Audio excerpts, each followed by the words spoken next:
Alors, on va se proposer donc de corriger l'exercice numéro 12 sur le titrage de l'acide chlorhydrique.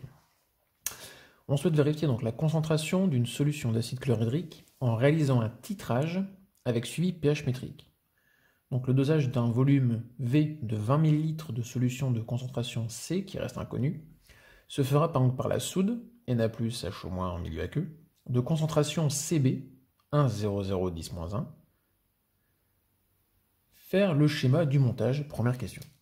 Alors comme il s'agit de faire un montage, il n'est pas du tout question de faire un dessin très détaillé. Ce qu'on veut, c'est représenter le montage d'un titrage, c'est-à-dire qu'il y aura une burette dans laquelle on montre qu'à l'intérieur, on a placé la solution titrante. La solution titrante, c'est la solution de soude, donc c'est la solution de Na plus H-. Et cette solution, on l'a fait par suivi pH métrique, c'est-à-dire que par-dessous, il ne nous faut pas un Erlenmeyer, mais bien un Becher. Becher dans lequel on a placé donc notre solution d'acide chlorhydrique, donc de H+, mieux que Cl-, pour le faire de manière très abrégée. Qu'on y a placé un volume V qui vaut 20 ml. Ce Becher, il est sur un agitateur magnétique, muni de son barreau aimanté. Donc là, on a un agitateur magnétique, plus le barreau aimanté. Et dedans, on a placé une sonde pH métrique. Donc là, on a un pH mètre plus sonde. La question 2 nous demande donc de écrire l'équation de la réaction acide-base qui se produit dans le bécher. L'équation acide-base met en jeu donc la base qui a été utilisée, le H- ion hydroxyde, qui doit interagir avec le ion hydrogène H+, et qui donnera, donc étant donné qu'on est sur un titrage, on est en réaction totale, la formation donc d'H2O liquide. Alors si on veut jouer les puristes, on peut voir plutôt que ce ion hydroxyde réagit avec le ion oxonium H3O+, qui est le véritable ion d'acidité présent en milieu aqueux. Et dans ce cas, au lieu d'avoir une fois H2O, en fait on a deux fois H2O qui est produit. On a un tableau de valeurs, donc avec des volumes versés de soude et des mesures de pH. La question 3 demande de tracer la courbe pH égale F de B. Alors par souci de confort, je l'ai faite sur l'ordinateur. Et ça me permettra de faire en même temps donc, le tracé de la courbe pH égale F de VB, de manière un peu plus claire que de le faire ici avec les mains, même si le procédé est exactement le même. Donc ça, c'est la courbe qu'on obtient une fois qu'on a rempli les points. Donc moi, je l'ai fait sur le tableur Excel. Ça fonctionne tout aussi bien. Quand on veut donc trouver le volume équivalent, il faut utiliser donc la méthode des tangentes. Donc ici, j'ai placé la première tangente en rouge.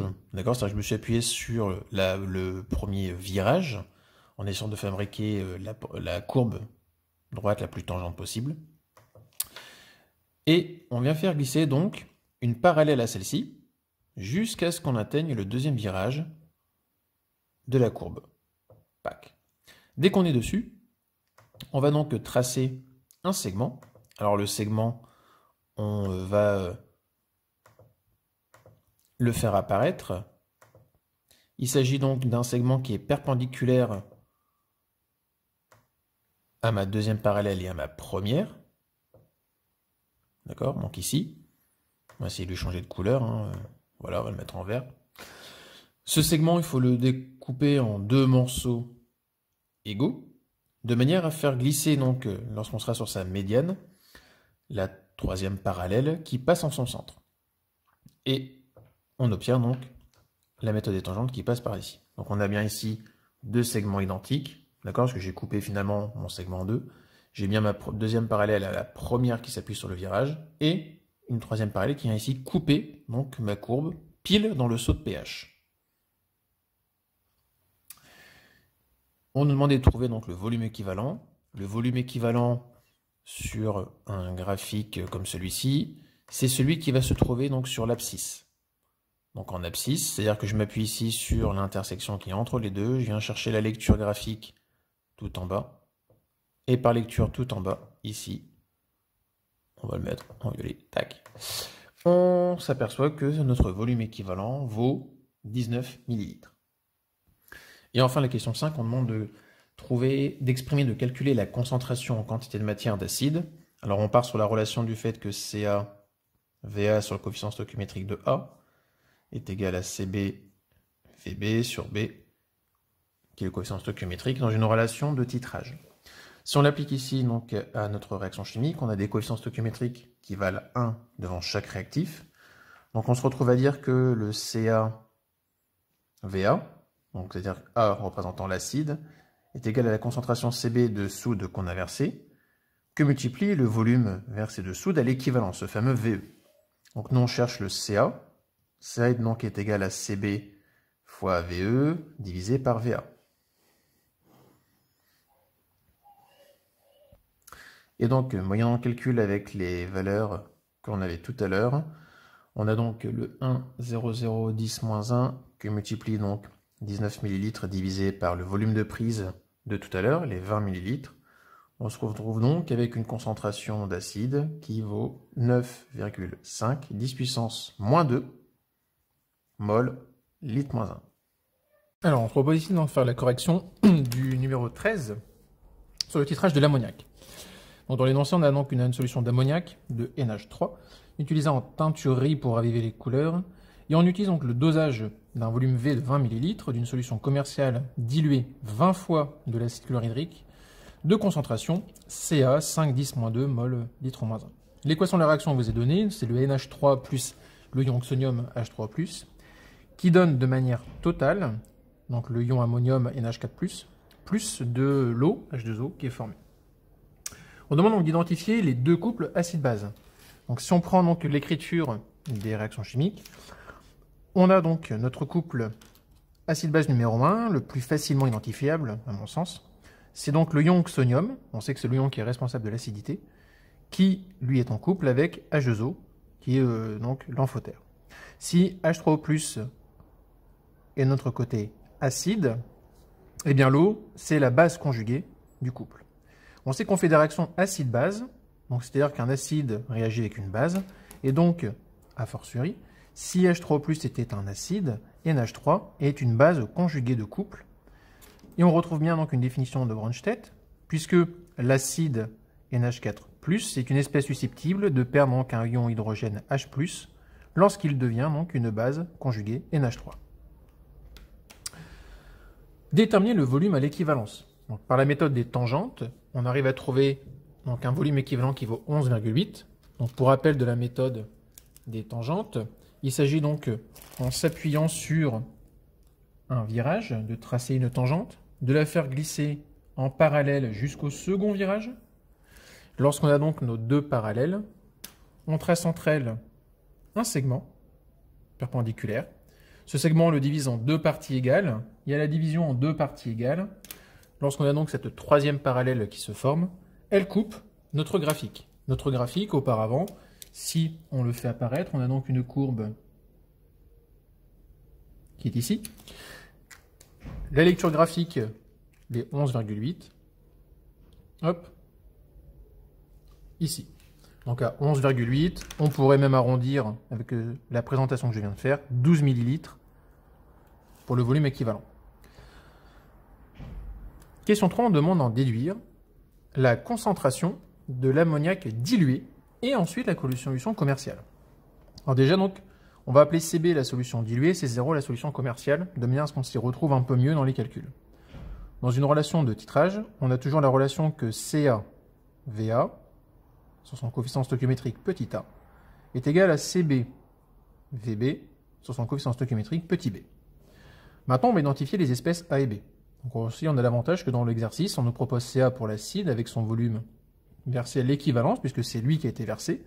Donc si on l'applique, on a donc Ca, concentration d'acide qui était dans notre burette, fois le volume qui a été ajouté en volume à l'équivalence, divisé par le coefficient stoichiométrique qui lui est associé. Donc dans la réaction, j'ai versé de l'acide, donc les H3O+, divise par 1. Ça me permet de chercher la concentration Cb en ammoniac, que l'on cherchait. Volume Vb, volume de la prise initiale, ce sont les 20 ml au départ, donc fois V, et on divise par donc, le coefficient stoichiométrique devant l'ammoniac, qui lui ici vaut 1.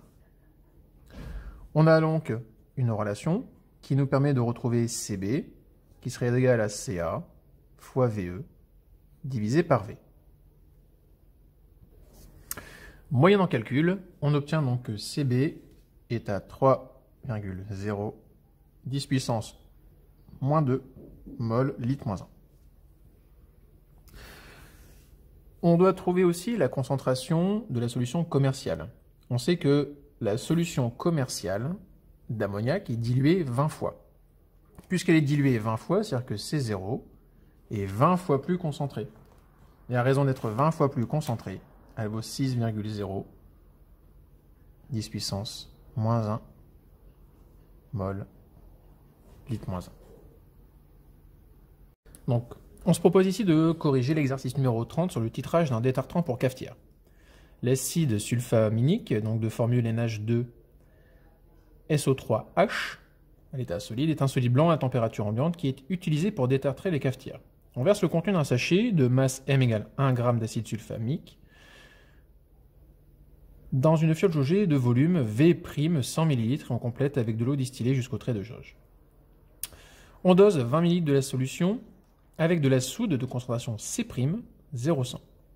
Et on obtient une courbe pH métrique donnée ci-après.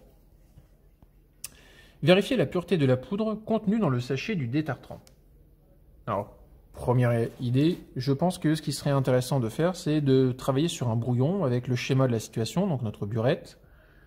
On y place le bécher, on y a donc notre sonde pH, ce qui permet dessus de mettre les différentes informations qu'on a à disposition. On sait qu'on fait le titrage avec une solution de soude C' qui vaut 0,100 mol litre moins 1. Lui, on va en verser un certain volume, VE, que je ne sais pas encore, que je vais chercher certainement avec mon graphique. La solution titrée, celle qui est dans le bécher, c'est la solution d'acide sulfamique. C'est la concentration C que l'on se propose donc de rechercher. Elle, par contre, on sait qu'on en a pris un volume V qui vaut 20,0 ml, soit 20,0 10-3 litres. On a donc des données aussi, vu qu'on parle des couples acide-base, d'accord, qui sont donnés en exercice, et la masse molaire de l'acide sulfamique, pour faire les différents calculs par la suite. On fait un titrage, donc ça veut dire qu'il doit exister de la relation que CV est égal à C' fois VE. Pour être sûr donc d'avoir fait le choix des coefficients stoichiométriques en valeur de 1, il faut donc écrire les réactions chimiques. La réaction chimique, elle a lieu donc avec du NH2SO3H. Alors, il ne faut pas oublier que la solution elle est déjà préparée, donc elle est déjà en milieu aqueux. On lui a ajouté donc une solution de soude, donc c'est-à-dire qu'on a utilisé donc de l'hydroxyde de sodium, et le ion sodium est un ion spectateur, donc c'est le ion hydroxyde qui nous intéresse dans la réaction chimique. C'est un dosage donc on est tur, c'est-à-dire qu'on est total, unique, rapide, donc on met une flèche pour la transformation chimique. Dans les couples qui nous sont proposés, on sait que la base conjuguée c'est le NH2SO3- aqueux, plus, eh bien, celui qui est associé au couple du HO- à sa partie acide, c'est le H2O qui sera formé. Donc, on a bien eu raison de penser à des coefficients stoichiométriques de 1 par rapport à cette réaction chimique.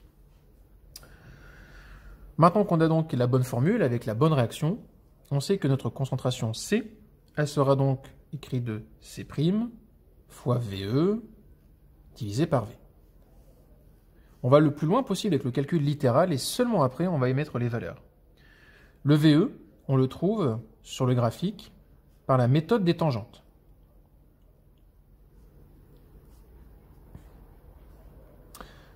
Si on le fait correctement, on trouve normalement un volume VE qui vaut à peu près 20,6 millilitres.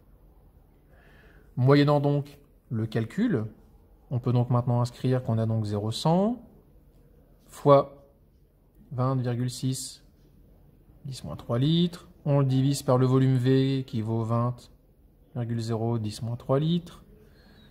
Moins 3 par moins 3.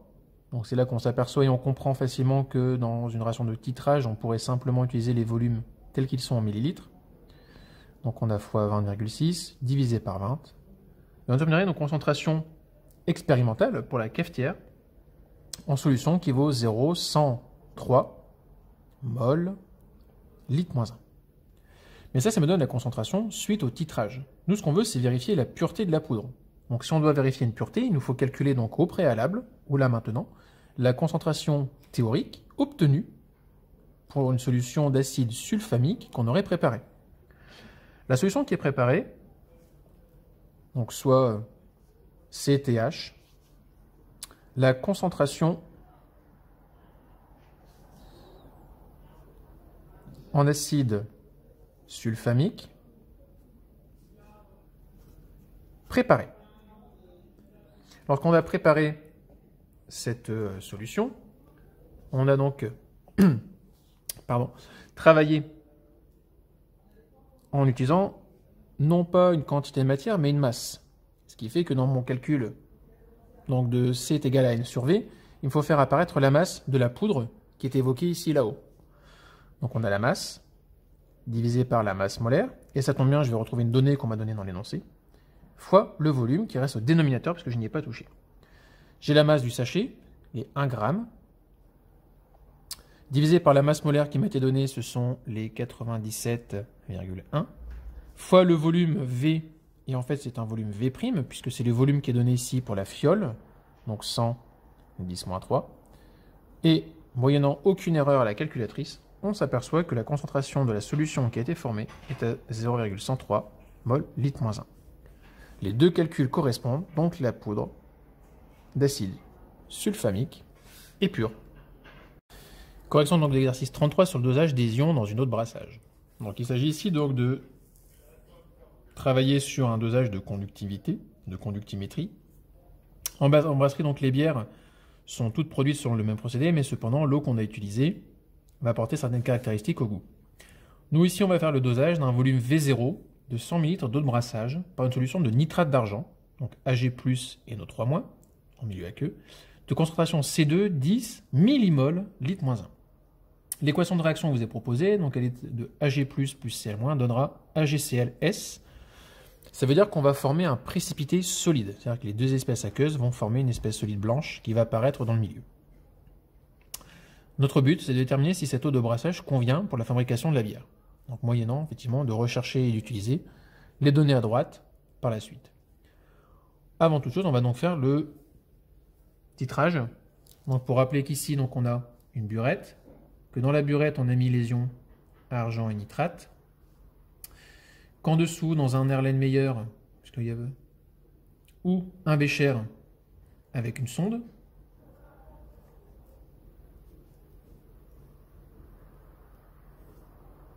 si l'Erlenmeyer n'est pas assez grand pour accueillir la sonde, hop. Moyennant un agitateur magnétique, forcément, et son barreau magnétique. La courbe qu'on obtient présente donc deux segments.